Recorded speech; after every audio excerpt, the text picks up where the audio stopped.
So this is Wellington Street. It is one of the most important streets in Ottawa.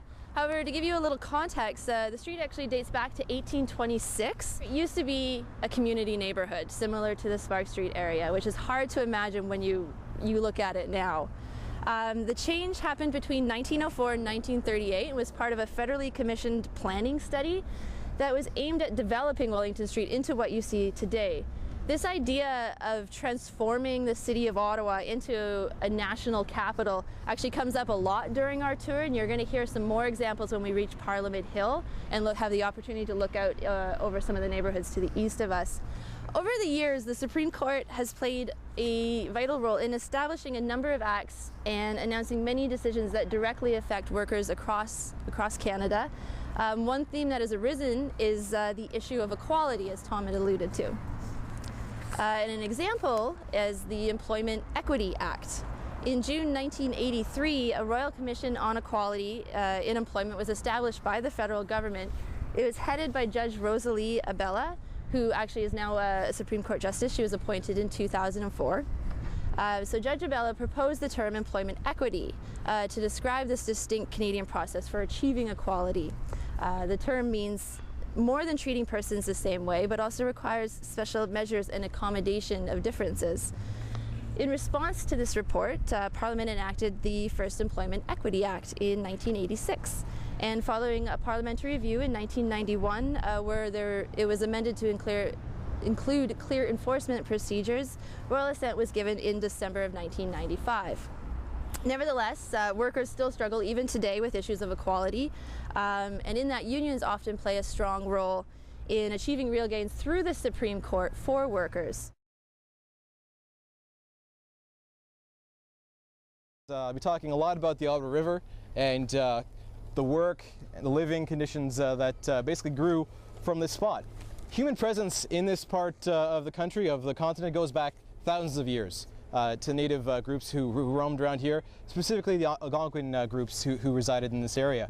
And the Chaudière Falls and the Victoria Island here in the Ottawa River were very important to them. They're important natural phenomenon, important meeting places, specifically Victoria Island, but also held a lot of spiritual significance as well. In 1852, the Canadian government basically co-opted the island and started auctioning off lands to businesses without a treaty really being in place with the native groups. And one of the kind of vestiges of early development on the island is that stone building we see here, the tall kind of structure just in the foreground here on the island. And that is known as the Wilson Carbide Mill. In 1904, Thomas Wilson invented a way of producing calcium carbide. Basically, it was just a lighting source. It produced a bright flame, and it was a very profitable venture for him. And again, it's just one example of a remaining structure which represents the early economic development on Victoria Island. As we look across the river here to what I mentioned is Gatineau, and at one time it was actually known as Wrightstown. And the reason for that is in 1800, an American born in Massachusetts, Philemon Wright, was one of the first white settlers to come to the area and settled Wrightstown right across the river from us here. And he did a number of firsts, actually. In 1806, he built the first raft of squared timber. I'll talk a bit about what that means in a minute. But again, he kind of realized the potential of the Chaudière Falls, of the Ottawa River, because the Ottawa River flows down to the St. Lawrence, and then from there goes past Montreal to Quebec City, and then out to the Atlantic Ocean. So a very important connection of waterways there. Once they cut down the trees in the wintertime, they would basically move them on the ice, get them towards the waterways which would connect to the Ottawa River, and stack them. And once the spring thaw happened and they could start moving the lumber down water, they would pile them into piles known as cribs, basically. And as they kind of got closer and closer to the major tributaries and the Ottawa River, these cribs would be built into larger and larger rafts and transported down the Ottawa River. So LeBreton Flats is named after Captain John LeBreton, who was a hero of the War of 1812, who had bought the land in 1820.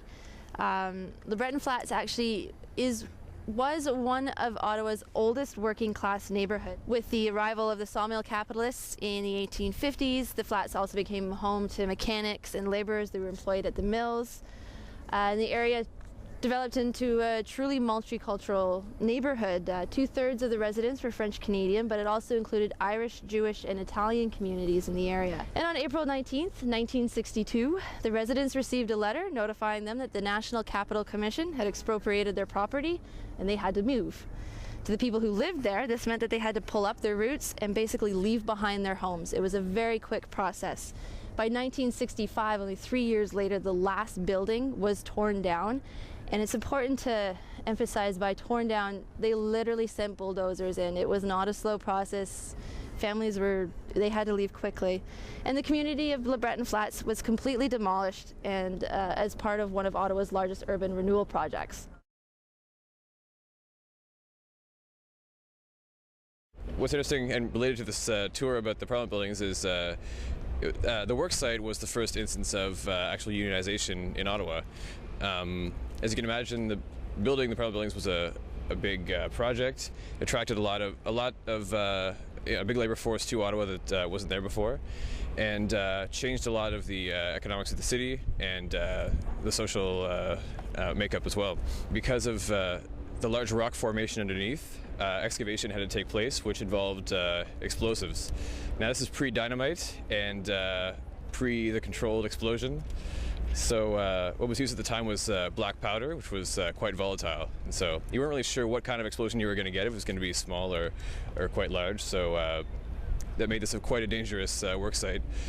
Descriptions of the work site have been compared, or kind of sound like they're First World War battlefields. They're large trenches dug in the ground. There's rocks and raining everywhere and explosions going off at unknown spots. So because of how dangerous the work site was, and because of the new influx of skilled laborers who actually had experience organizing, this was the site of the first labor organization out of Ottawa, which is called the Ottawa Trades Council, which was founded in 1872. The Ottawa Trades Council, who had just established themselves at the time, actually met with the Prime Minister, which was the first meeting of a union with Prime Minister. So we'll go down to the grounds. We'll get a better look at the lawn and from a distance, and we'll talk about how Parliament buildings and Parliament Hill is also an important site of protest. So the first instance of public representation would be when union members actually met with the Prime Minister to discuss, and this happened for the first time in 1872, as mentioned before, between John MacDonald and the Ottawa Trades Council. However, Labour in Ottawa continued to take advantage of its location here by establishing a federal advocacy organization called the Canadian Labour Congress, which is still active. The first federal MP elected to represent Labour in the federal legislature was named Arthur Putty in 1900 from Winnipeg. He's an example of representatives who would be run by independent unions throughout Canada and run under the banner of the Canadian Labour Party, which was an actual organized federal party. But this would later change in the 1930s when the Cooperative Commonwealth Federation came into being, which united the interests of laborers, farmers, cooperativists, socialists, progressives, and the social gospel movement to make an actual political party. It had some success. At one point, having up to 28 seats in Parliament, in the federal legislature. And it was succeeded by the New Democratic Party in the 1960s, which shifted its focus to social justice and the center-left, and is now actually the official opposition in the House of Commons, and it still continues to represent the interests of Labour at the federal, provincial, and some municipal levels. Parliament Hill is also a symbolic landscape for political discontent, but it wasn't always open for protest. There's actually little evidence of demonstrations happening here before the 1970s. The first close call to there being an actual protest here was the Onto Ottawa Trek, which was a protest that started actually in British Columbia in federal labor camps. It was a way to get federal relief was to work in a labor camp, which had terrible working conditions. A movement to go across the country to voice the concern was organized at the time, but only leaders were allowed to come to Ottawa to meet with the Prime Minister. That meeting didn't go so well, and only a small delegation were allowed to actually come in to meet here. There was no demonstration on the Hill.